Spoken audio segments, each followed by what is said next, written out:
Hello student, myself US Pathak. I am here for class 12 student. So आज मैं बात करूंगा चैप्टर मैट्रिक्स को लेकर के। सो टॉपिक हमारा आज का है transpose of matrix, symmetric matrix and skew symmetric matrix. ये हमारा 3 टॉपिक जो मैं आपको यहाँ डिफाइन करूंगा, that is a very important for exam basis. अगर हम देखें तो बहुत इंपॉर्टेंट है। सो आप इस हमारे चैप्टर को अच्छे से देखें, वीडियो को लास्ट तक देखें, हमारे चैनल को सब्सक्राइब करना ना भूलें और प्लीज हमारे लिंक को शेयर करें। जितना शेयर करेंगे उतना आपके और आपके दोस्तों के लिए बेनिफिट होने वाला है। और मेरी लाइव क्लासेस भी होती हैं, तो प्लीज कमेंट करके हमें जरूर बताएं वीडियो आपको कैसी लगी, जिससे मैं आपके लिए और अच्छी अच्छी वीडियोस लेके आऊं इस टॉपिक पे और कंप्लीट सोल्यूशन मैं आपको दूं मैथ्स का स्पेशली। तो आपको मैं बता दूं आपकी नॉलेज के लिए कि हमारी लाइव क्लासेस भी होती हैं, तो आप उससे जुड़ सकते हैं अच्छे से। सो प्लीज हमारे चैनल को जितना सब्सक्राइब करेंगे, जितना कमेंट करेंगे, उतना ही जल्दी मैं आपको लाइव क्लासेस से जोड़ूंगा। सो आप देखिए हमारे टॉपिक को। आज का हमारा टॉपिक है ट्रांसपोज ऑफ मैट्रिक्स फर्स्ट। तो देखिए ये टॉपिक हमारा है ट्रांसपोज ऑफ मैट्रिक्स। तो मैंने डेफिनेशन आपको लिख रखी है, अब एग्जांपल देने से आपको बेहतर समझ में आएगा। उसके पहले आप थोड़ा डेफिनेशन जान लीजिए। Let capital A is equal to small A I J. ये कैपिटल एक मैट्रिक्स है जिसके जनरल एलिमेंट लिखे हुए हैं स्मॉल ए आई जे के फॉर्म में। तो be an M cross N matrix. Suppose एक मैट्रिक्स है जिसका ऑर्डर क्या है, एम क्रॉस एन है। Then the transpose of M, मतलब इस मैट्रिक्स जो ट्रांसपोज होगा denoted by A to the power small T और A to the power capital T और A dash is an M cross N matrix. It means कोई एक matrix अगर ए है, उसका ट्रांसपोज ऑफ मैट्रिक्स जो होगा वो A to the power small T, A to the power capital T या ए डैश से डिफाइन होता है, such that A to the power T I J is equal to small A J I. मतलब जो उसके elements होते हैं वो रोज जो होते हैं कॉलम में चेंज होते हैं और जो कॉलम होता है वो रो में चेंज होता है। इसीलिए यहाँ पे आई जे लिखा हुआ है, तो यहाँ पे कितना लिखा हुआ है, जे आई लिखा हुआ है। आई जे है और ये जे आई।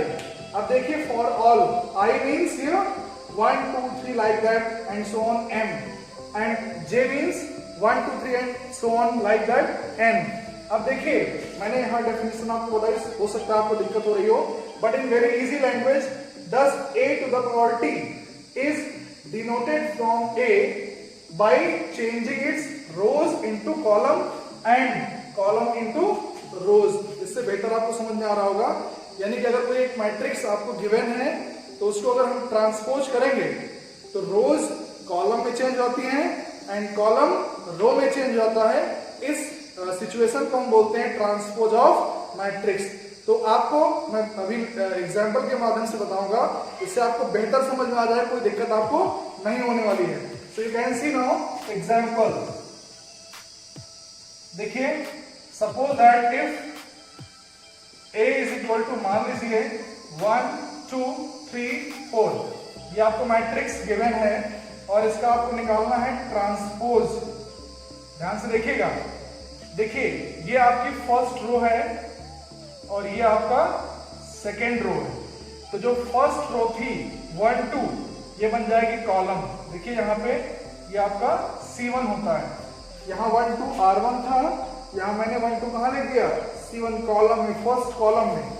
अब देखिए ये सेकेंड रो आपकी है R2, इस R2 को भी मैं सेकेंड कॉलम में लिख दूंगा। तो देखिए ये C2 कॉलम होगा आपका। तो जो R1 था यहाँ वो C1 है, जो R2 था यहाँ C2 हो गया। इस तरीके से ये आपका ट्रांसपोज ऑफ मैट्रिक्स होता है। इट मींस R1 अगर C1 बन जाए, R2 अगर C2 बन जाता है, तो वो मैट्रिक्स का क्या कहलाता है, ट्रांसपोज ऑफ मैट्रिक्स होता है। आपने देखा। मैं यहाँ पे आपको एक और एग्जांपल देता हूं जो कि थर्ड ऑर्डर का है। So you can see now again for third order if a is equal to, suppose that a b c d e f g h i, ये गिवन है आपको। और यहां पे अगर आपको इसका ट्रांसपोज निकालना है a to the dash, dash से भी डिफाइन कर सकते हो, एक पावर t से भी डिफाइन कर सकते हो, a to the power capital T से भी डिफाइन कर सकते हो। सो a डैश देखिए आप, ज्यादा फेमस एक्चुअली a डैश होता है, इसलिए मैं a डैश यूज कर रहा हूं आपके लिए। देखिए ये आपका R1 है, फर्स्ट रो ये आपका R2 है सेकेंड रो, ये आपका R3 है थर्ड रो। तो ये आपको मैं ऑलरेडी वीडियो में बता रखा हूं। ये हॉरिजॉन्टल लाइन फर्स्ट होती है, इसको R1 बोलते हैं। ये सेकेंड हॉरिजॉन्टल लाइन है जिसको हम R2 बोलते हैं सेकेंड रो। ये थर्ड हॉरिजॉन्टल लाइन जिसको हम R3 बोलते हैं थर्ड रो। तो R1 को अगर C1 में लिखें, इट मींस ये A B C, देखिए ये आपको हॉरिजॉन्टल लाइन में दिख रहा है, बट यहां मैं A B C कहां लिख रहा हूं, ये कॉलम में लिख रहा हूं। तो ये आपका C1 बन जाएगा। और D E F आप देखेंगे तो D E F, ये देखिए ये C2 बन गया column second. G H I देखिए R3 में था और इसको मैंने कहा लिख दिया C3 के पास, इट मींस थर्ड कॉलम में। तो ये A डैश हो गया जो कि ट्रांसपोज ऑफ मैट्रिक्स A है। A का ट्रांसपोज A डैश कैसे लिखा मैंने आपको डिफाइन किया ऑलरेडी। सो आपको बेहतर समझ में आ गया होगा कि ट्रांसपोज ऑफ मैट्रिक्स होता क्या है। अब हम इसकी प्रॉपर्टीज पर डिस्कशन करेंगे।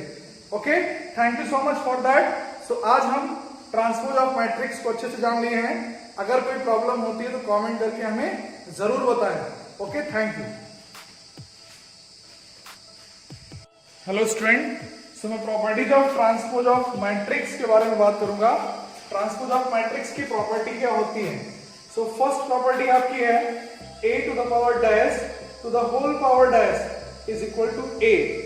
इसका मतलब ये हुआ कोई मैट्रिक्स A गिवन है सपोज दैट, उसका एक बार आपने डैश किया, दोबारा फिर से डैश कर दिया, तो रिजल्ट ऑलवेज कितना आता है, A आता है।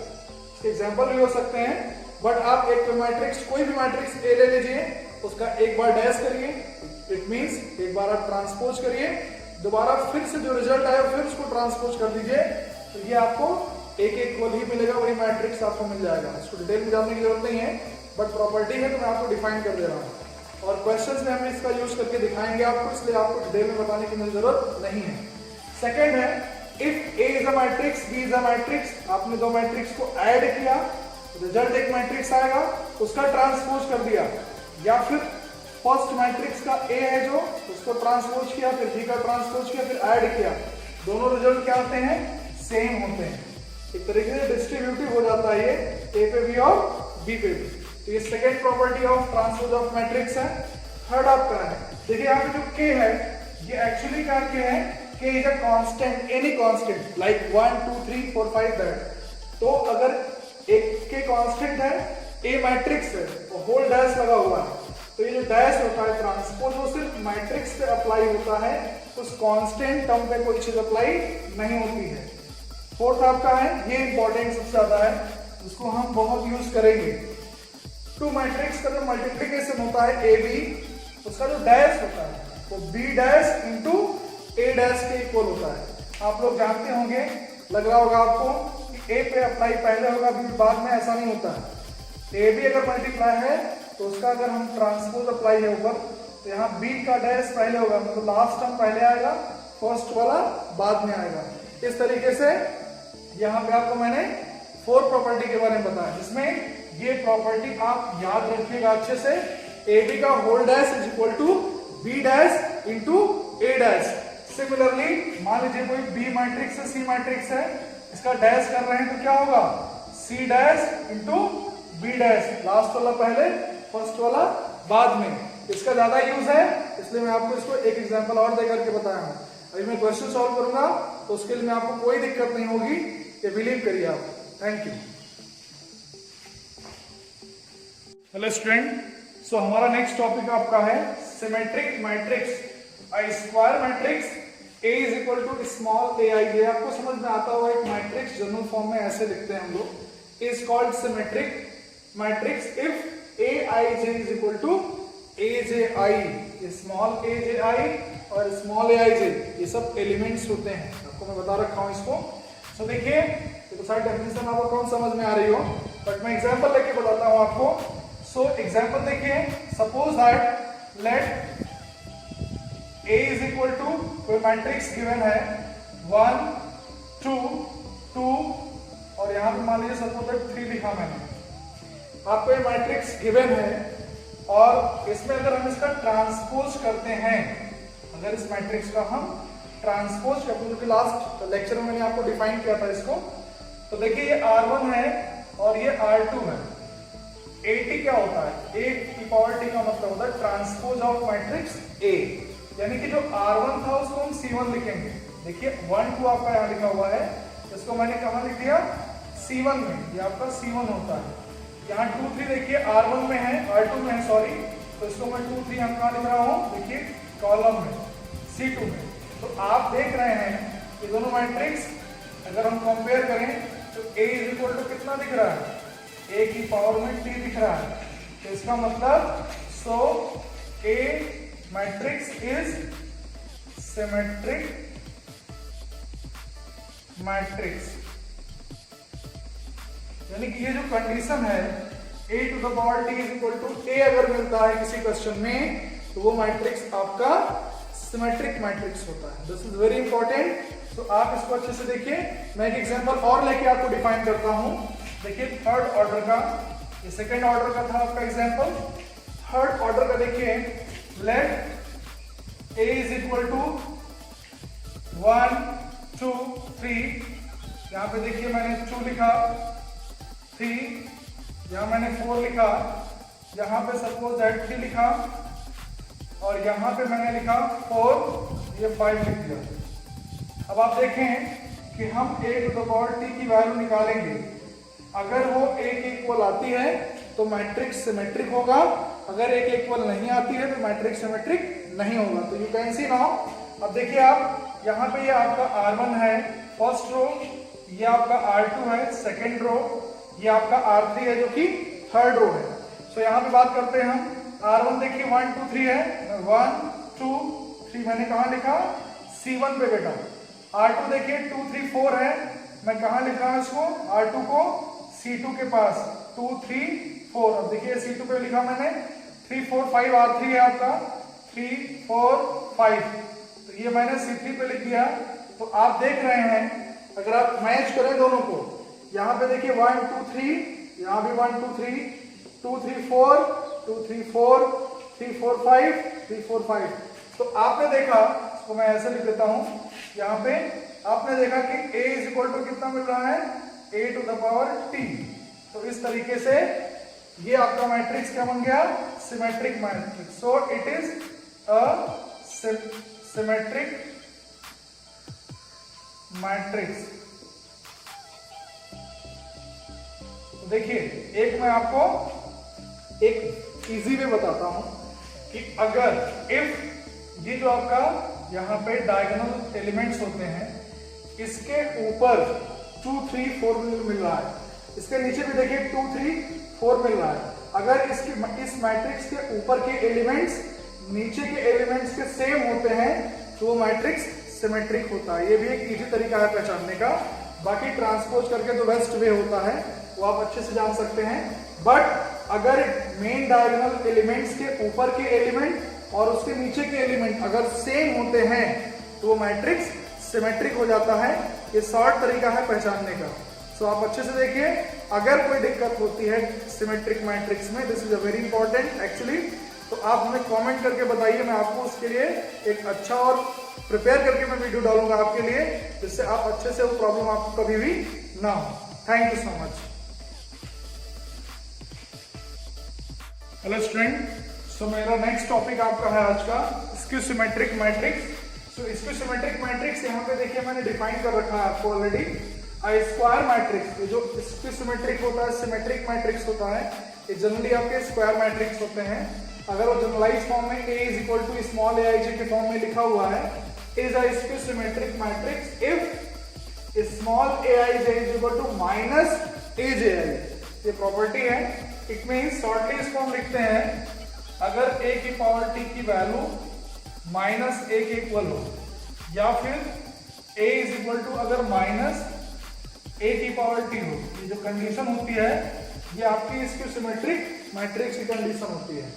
किसी मैट्रिक्स अगर ट्रांसपोज करिए, अगर वो माइनस a के इक्वल आता है तो वो मैट्रिक्स आपका स्क्यू सिमेट्रिक मैट्रिक्स हो जाता है। सो एग्जांपल देखिए, suppose that let a is equal to 0 1 minus 1 0। आप देखिए जरा, मैंने एक मैट्रिक्स लिखा। अब इसका अगर हम ट्रांसपोज करते हैं तो देखिए यहाँ पे आपका ये R1 था, ये आपका R2 है। तो अगर हम इसमें C1 लिखें R1 को, तो 0 1 माइनस 1 और 0 ये ट्रांसपोज ऑफ मैट्रिक्स हो जाएगा, जो ऑलरेडी बता रखे हैं हम आपको। तो अब देखिए इसमें कंपेयर करें अगर हम, तो इसमें जहां प्लस है वहां माइनस दिख रहा है, जहां माइनस है वहां पे प्लस दिख रहा है। तो अगर हम यहाँ पे माइनस कॉमन ले लें, तो माइनस कॉमन लेने पे ये मिलेगा 0 1 माइनस 1 0, यानी कि सारे एलिमेंट के साइन चेंज हो जाएंगे।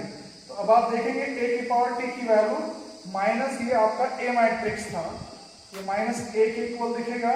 तो ये आपका हो जाएगा यहाँ पे a to the power t is equal to minus a। तो ये जो प्रॉपर्टी होती है बेटा, इसी को बोलते हैं स्क्यू सिमेट्रिक मैट्रिक्स। यानी कि अगर किसी मैट्रिक्स का आप ट्रांसपोज करेंगे, अगर वो माइनस उस मैट्रिक्स के इक्वल आ जाता है, तो वो मैट्रिक्स स्क्यू सिमेट्रिक होता है। एक अच्छी पहचान होती है इसकी। देखिए यहाँ पे ये आपका मेन डायगोनल एलिमेंट होता है, ये 0 होना मस्ट होता है, पहली चीज और स्क्यू सिमेट्रिक मैट्रिक्स। अब इसके ऊपर आप देखेंगे तो जो ऊपर का एलिमेंट होगा उसका नेगेटिव नीचे का एलिमेंट आएगा। सपोज यहाँ 1 है तो यहाँ -1, यहाँ 2 होता तो यहाँ -2। अगर ऐसा मिलता है आपको, तो वो मैट्रिक्स आपके लिए क्या होता है, स्क्यू सिमेट्रिक मैट्रिक्स। तो अगर आपको कोई प्रॉब्लम होती है तो प्लीज हमसे कमेंट करके जरूर पूछिए, मैं आपको डीपली डिफाइन करूंगा, आपको लाइव क्लासेस के माध्यम से जोड़ दूंगा, जिससे आपकी क्वेरीज तुरंत खत्म हो जाएंगी। तो ये टॉपिक हमारा था आज का, skew symmetric matrix. For any doubt you can call अस, आपकी मैं प्रॉब्लम कॉल के माध्यम से भी सॉल्व कर सकता हूँ, और कॉल हमारे नंबर पे आप कर सकते हैं जो कि आपको वीडियो में दिख रहा होगा। Thank you so much.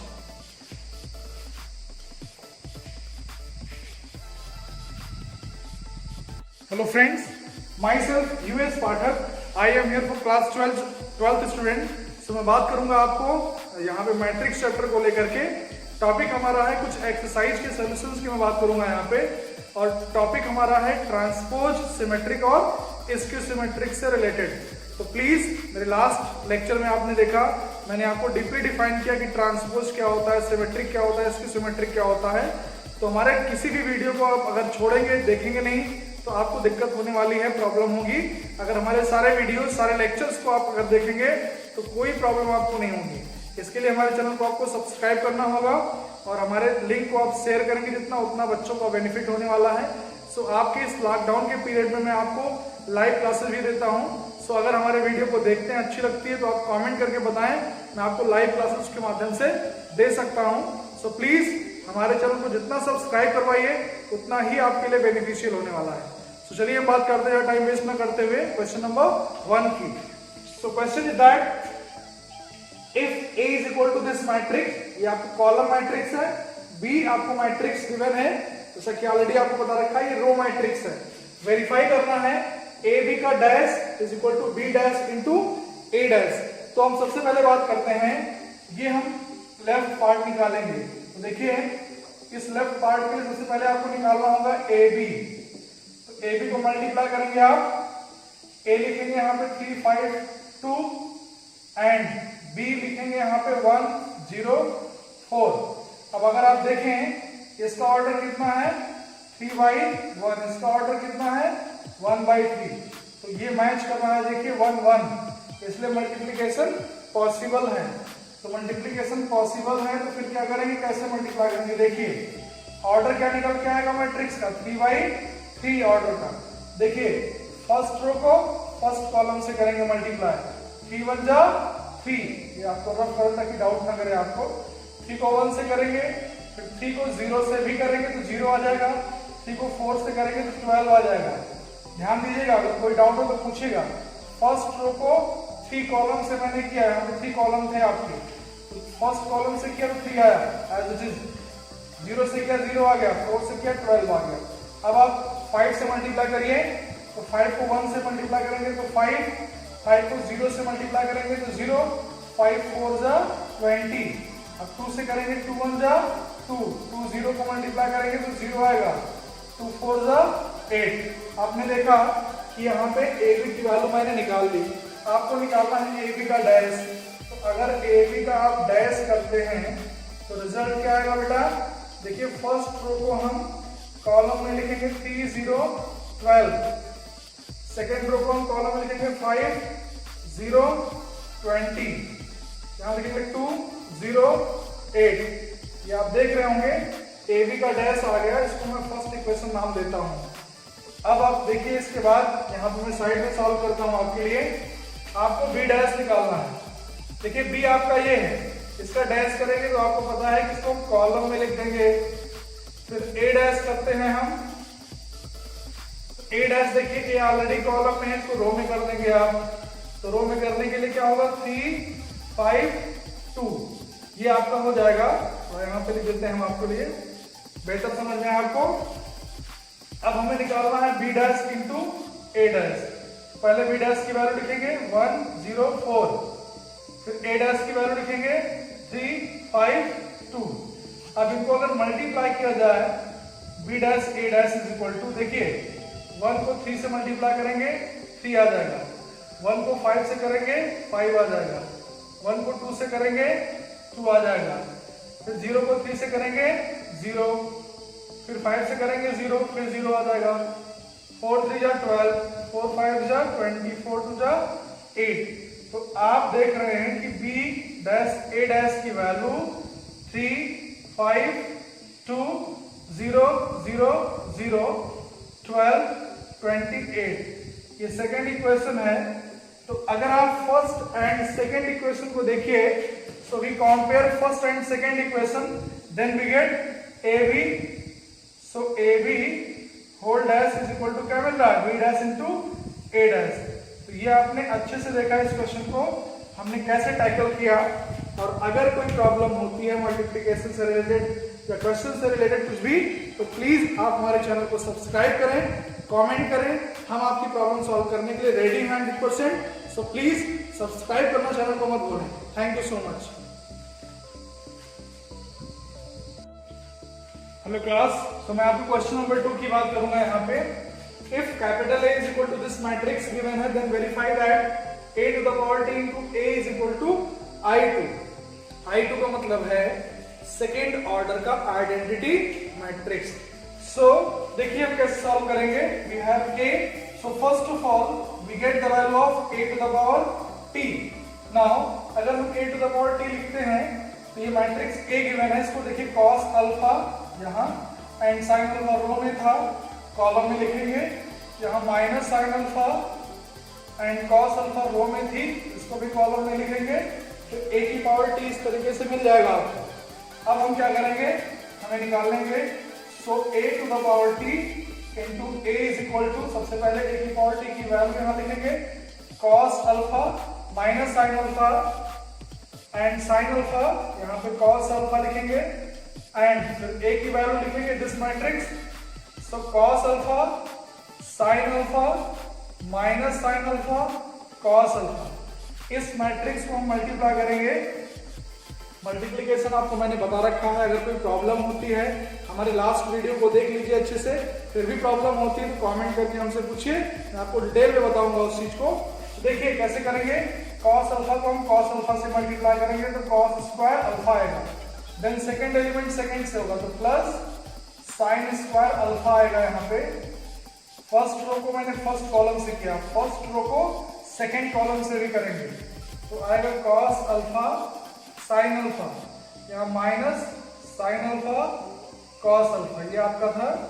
इसके बाद देखिए अब कंप्लीट हो गया फर्स्ट रो, सेकेंड रो पे आ जाएंगे, फर्स्ट एलिमेंट फर्स्ट से multiply, sine alpha cos alpha minus cos alpha sine alpha, then इसको इससे करेंगे multiply, sine square alpha plus cos square alpha.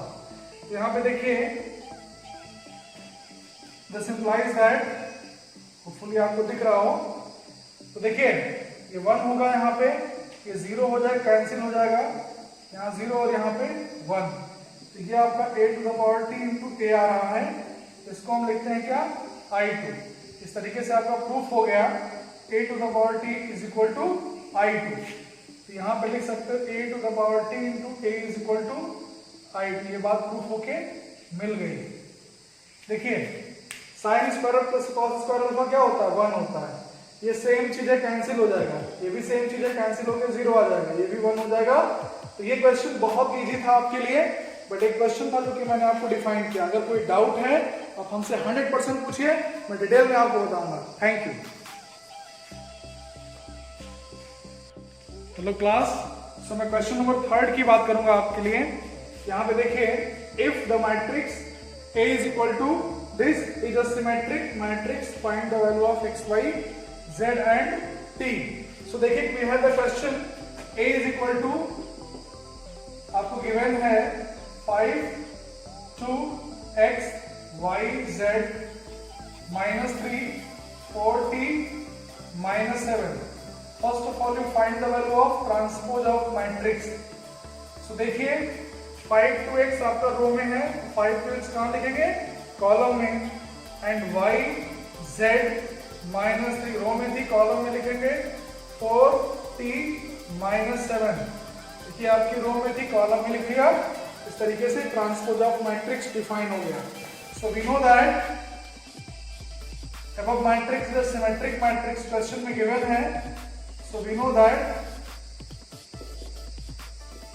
A is equal to A dash because symmetric is given in the question. So symmetric अगर given है तो A is equal to क्या हो जाता है? A to the power t. इसलिए हम दोनों मैट्रिक्स को इक्वल कर देंगे। So यहाँ पे देखिए दोनों इक्वल लिखेंगे, 5 2x y z -3 4t -7 is equal to 5 y 4 z, sorry यहां पे लिखेंगे 2zt x -3 -7। अब देखिए अगर दो मैट्रिक्स इक्वल होते हैं तो मैंने इक्वलिटी ऑफ मैट्रिक्स के बारे में बताया था, करस्पॉन्डिंग एलिमेंट्स इक्वल हो जाते हैं। देखिए यहाँ फर्स्ट वेरिएबल है x, जो की वैल्यू कितनी हो जाएगी? 4 हो जाएगी। कंपेयर करेंगे, ये एलिमेंट किसके इक्वल होगा? y की वैल्यू किसके इक्वल होगी? इस 2 के। सो y इज इक्वल टू कितना हो जाएगा? 2। एंड ये देखिए यहाँ z की वैल्यू कितनी, यहाँ पे z लिखा हुआ है, t की वैल्यू कितने इक्वल हो जाएगी? -3 के। t is equal to -3। And आप देखें t की वैल्यू -3 हो गई और x की वैल्यू आपकी 4 हो गई, y की वैल्यू 2 हो गई। अब आपका z बराबर z है, यहाँ पे देखिए z और z क्या है? सेम है। तो z इज इक्वल टू क्या लिखेंगे आप? z। दोनों की वैल्यू सेम आ रही है, उसमें कोई दिक्कत नहीं है। तो x y z की वैल्यू यहाँ इस तरीके से आपको मिल गई, आपको x की मिल गई, y की मिल गई, t की मिल गई। और यहाँ पे देखेंगे आपको सारी वैल्यूज इस तरीके से डिफाइन हो गई। अब अगर कोई प्रॉब्लम होती है क्वेश्चन से रिलेटेड तो आप हमसे पूछ सकते हैं, डिटेल में आपको हम डिफाइन करेंगे। Thank you so much. Hello class, so मैं क्वेश्चन नंबर 4 की बात करूंगा आपके लिए। यहाँ पे question is that, this is very important question, तो इसको अच्छे से देखिएगा। एग्जाम में क्वेश्चन बहुत आता है, सेकेंड ऑर्डर का मैं बता रहा हूँ, ऐसे थर्ड ऑर्डर का होता है। तो अगर कोई प्रॉब्लम हो तो आप हमें कमेंट करके जरूर बताएं, मैं आपके लिए वो प्रॉब्लम आपको सॉल्व करके दूंगा 100%। तो देखिए, express the matrix, this matrix as the sum of symmetric and skew symmetric matrix. किसी मैट्रिक्स को sum of symmetric and skew symmetric matrix के फॉर्म में हम कैसे लिखते हैं, ये आपको जानना बहुत जरूरी है। तो देखिए हम कैसे इसको डिस्कस करते हैं। देखिए सबसे पहले तो कुछ हम चीजें जान लेंगे। सो वी नो दैट, और साइड में देखिएगा a इज इक्वल टू, आप जानते हैं half a plus half a। थोड़ा सा मैं ब्रीफ करता हूं वैसे हम पार्ट को सॉल्व करेंगे। तो a को हम लिख सकते हैं half a plus half a, मतलब a को हाफ a के फॉर्म में लिख सकते हैं। अब अगर हम इसमें हाफ a डैश ऐड कर दें, हाफ a डैश को सब्ट्रैक्ट कर दें, तो कोई प्रॉब्लम नहीं होनी चाहिए, क्योंकि हमें ऐड सब्ट्रैक्ट कर सकते हैं, यहाँ से टर्म हट जाएगा। अब देखिए हम कैसे इसको एडजस्ट करते हैं। इस टर्म को और इस टर्म को साथ में लिखते हैं, half a plus half a dash, इसको एक ब्रैकेट में लिख देते हैं, plus half a minus half a dash, इसको दूसरे ब्रैकेट में कर देते हैं। अब देखिए a is equal to half a plus a dash plus half a minus a dash. अब अगर आप देखेंगे तो ये जो पार्ट है आपका, ये एक्चुअली ये जो पोर्शन है इसको बोलते हैं सिमेट्रिक पोर्शन, और ये जो पोर्शन है आपका इसको बोलते हैं स्क्यू सिमेट्रिक पोर्शन। ठीक है, so A is equal to, इसको हम P प्लस Q के फॉर्म में एडजस्ट कर सकते हैं। तो P means where P is equal to क्या है बेटा, half A plus A dash, and Q is equal to क्या है, half A minus A dash. अब ये मैंने क्या किया, एक्चुअली क्या हुआ कि जब हमें किसी भी ऐसे क्वेश्चंस को sum of symmetric and skew symmetric के फॉर्म में करना होगा तो हमेशा हम उसमें क्या करेंगे, ये पार्ट निकालते हैं, half A plus A dash की वैल्यू निकालेंगे, और ये जो पार्ट होगा वो सिमेट्रिक पार्ट ऑलवेज निकल के आएगा। फिर हम एक पार्ट निकालेंगे half A minus A dash का, ये जो पार्ट निकल के आएगा वो हमेशा स्क्यू सिमेट्रिक होता है, और इन दोनों का एडिशन ही कैपिटल A है, यानी ये जो मैट्रिक्स A है दो फॉर्म में कन्वर्ट हो जाएगा, जो sum of symmetric and skew symmetric होगा। ये आपको मैंने डिफाइन किया, हम हर क्वेश्चन में ये चीज निकालते हैं। अगर एक क्वेश्चन इस तरीके का आता है तो चाहे वो थर्ड ऑर्डर का हो चाहे वो सेकंड ऑर्डर का हो, ये कहाँ से आता है डायरेक्टली आपको बुक में मिल जाता है, कैसे आया कुछ पता नहीं, तो मैंने आपको डिफाइन किया कैसे इसको हमने यहाँ पे गेन किया है। तो आप इसको अच्छे से देखिए, मैं इसको रफ करने जा रहा हूँ, अगर कोई डाउट होगा तो हमसे पूछिएगा, मैं इस वैल्यू को फाइंड आउट करता हूँ। सो यू कैन सी नाउ,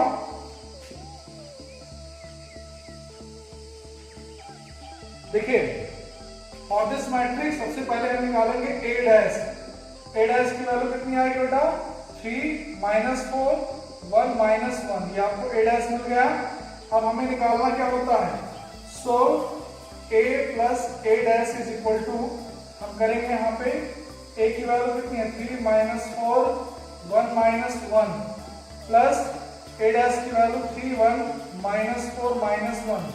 अब अगर हम ऐड करें दोनों को तो क्या आएगा, 3 3 6 माइनस 4 प्लस 1 कितना आएगा, माइनस 3, 1 माइनस 4 कितना आएगा, माइनस 3, माइनस 1 माइनस 1 कितना आएगा, माइनस 2। अब हम निकालेंगे, so half A plus A dash is equal to, यहाँ पे हाफ से मल्टीप्लाई कर देना, 6 माइनस 3 माइनस 3 माइनस 2। अगर आप चाहें तो मल्टीप्लाई कर सकते हैं, तो रिजल्ट कितना आएगा, 3 माइनस 3 बाई 2, यहाँ आएगा माइनस 3 बाई 2, और ये हो जाएगा माइनस 1। ये आपका हो गया half A plus A dash. So इसको हम किससे डिनोट करेंगे, P से। P is equal to 3 minus 3 by 2 minus 3 by 2 minus 1। आप देख रहे होंगे अगर इसका डैश करें तो ये P डैश की वैल्यू P के ही इक्वल आएगी, तो ये सिमेट्रिक पार्ट हो जाएगा।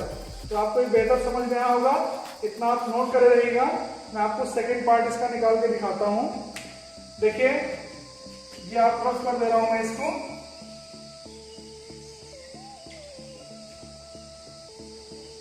अब देखिए सेकंड पार्ट सिमेट्री, ये सिर्फ सिमेट्रिक पार्ट निकला है, और यहाँ पे A पता था, A डैश पता था, तो हम निकालेंगे A माइनस A डैश। कैसे निकलता है देखिए, A की वैल्यू यहाँ लिखिएगा, 3 minus 4 1 minus 1 minus A dash की वैल्यू 3 1 माइनस 4 माइनस 1। और अब क्या करेंगे, आप इनको सिंप्लीफाई करेंगे, A minus A dash is equal to 3 minus 3 0 हो जाएगा, माइनस 4 माइनस 1 माइनस 5 हो जाएगा, 1 प्लस 4 एक तरीके से होगा 5 minus 1 plus 1, it will be 0। तो आप देख रहे होंगे कि ये वैल्यू इस तरीके से मिल गई। अब निकालेंगे हम half A minus A dash की वैल्यू, तो ये कितनी आएगी, देखिए 0, अगर यहाँ पे हम 1/2 से मल्टीप्लाई करेंगे तो ये -5/2 आएगा, ये 5/2 आएगा, और ये 0 आ जाएगा। तो इस तरीके से हम लिख सकते हैं यहाँ पे Q is equal to 0 minus 5/2 5/2 0। अब देखिए जरा, ये P था आपका और एक Q निकल के आ गया। अगर आप P और Q को ऐड करते हैं, so if P plus Q करते हैं तो जो रिजल्ट आएगा आपका वो A के इक्वल आ जाएगा, इस तरीके से एक्सप्रेस हो गया आपका एक क्वेश्चन।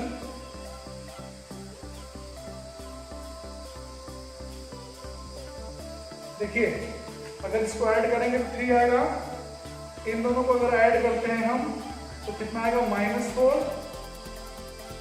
एंड इसको ऐड करेंगे, सिंप्लीफाई करेंगे तो आपको सॉल्व करने पे 1 मिलेगा और ये -1 आएगा। तो आपका देखा आपने कि P प्लस Q की वैल्यू एक इक्वल आ गई।